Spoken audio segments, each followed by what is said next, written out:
I have a question for you. If you actually want to become rich, what is your plan? And I mean, how do you actually plan to become rich within the next 10 years? Because that's what you want, right? You don't want to be broke in the next 10 years, in a decade time. But how do you plan to actually turn that mindset into reality? You're probably thinking, oh, I will just become a lawyer or an engineer. Maybe you're studying at university now.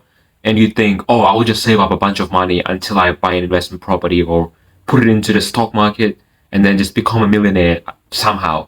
Something blows up, I become a millionaire. Do you know who else is thinking the exact same way? Literally everybody else who goes to uni. So you're not exceptional. And being a millionaire, being a top 1% man will require exceptionalism. There's just no way around it. Here's my second question. How do you think your wife will respect you, right, if you're not financially free? I'm not saying that she won't respect you, but how is she going to see you as the best man in the world if you don't have any financial stability or you're not exceptional in any other way? You have an average body, you have an average life, average skills. How do you think she's going to look at you when she looks you in the eyes? What's she going to be thinking? Do you want her to be thinking, there's only one of this man and nobody else? Or do you want her to think, oh, this is just the guy who came across me, that's why I married him? These are the questions that I have to ask, and I know it's probably making you very uncomfortable right now. The deeper you are starting to think into it, the more uncomfortable you're getting.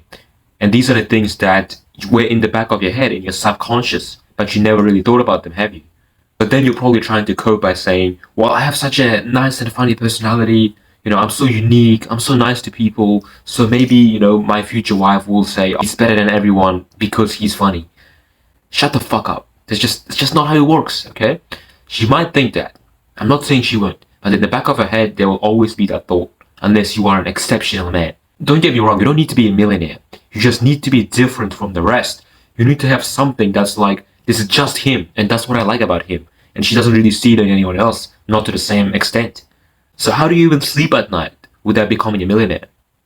Well, I'll tell you how. Because I'm not some financial guru. I don't have millions and millions of dollars. But I'm doing fairly well for my age. I mean, I'll probably be in around top 20 to 10% on my age, maybe in the West, which is not that good, but it's pretty good. If you're in your 20s like me, don't worry, we're in the same boat.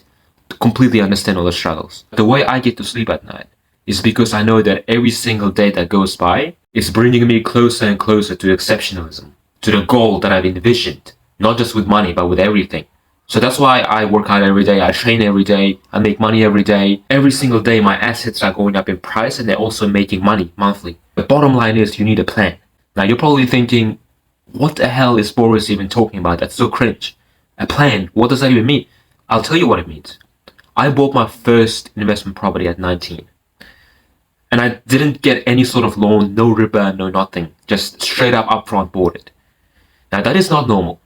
At 19 years old, to get a proper house upfront, if you do the math, you would have to be working from maybe 10 years old, full time, and saving up all your money. But when you focus on things closely enough, there will always be a way. So think about it right now, right?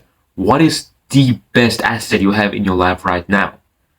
You probably never even thought about it. And it's really, really close to you right now. It might even be next to you. And it's not your fucking phone. It is actually your family and your relatives and your relationship with them. So the way I bought my first property is, I looked around, everything was super expensive. And I only had I've been saving for quite a bit, so I only had maybe $30,000 saved up at 19 years old. So I looked around, where else can I access money? Well, I have an older brother, one brother. And he had about, I think it was 15,000 or something saved up. So I told him, we're getting rich, okay? Listen to me, I'm going to give you an offer that you can't refuse. And we take the money, we go to a place where you can actually afford houses and you can still get a lot back on rent. So we bought a house in Central Asia. Bought an apartment, pretty modest, but a good apartment, cost us about 45,000.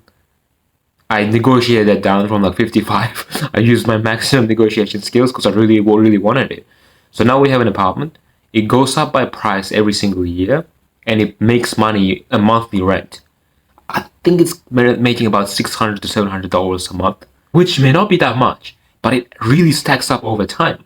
And plus, me and him are still working. Money keeps coming together, and we just keep buying new apartments.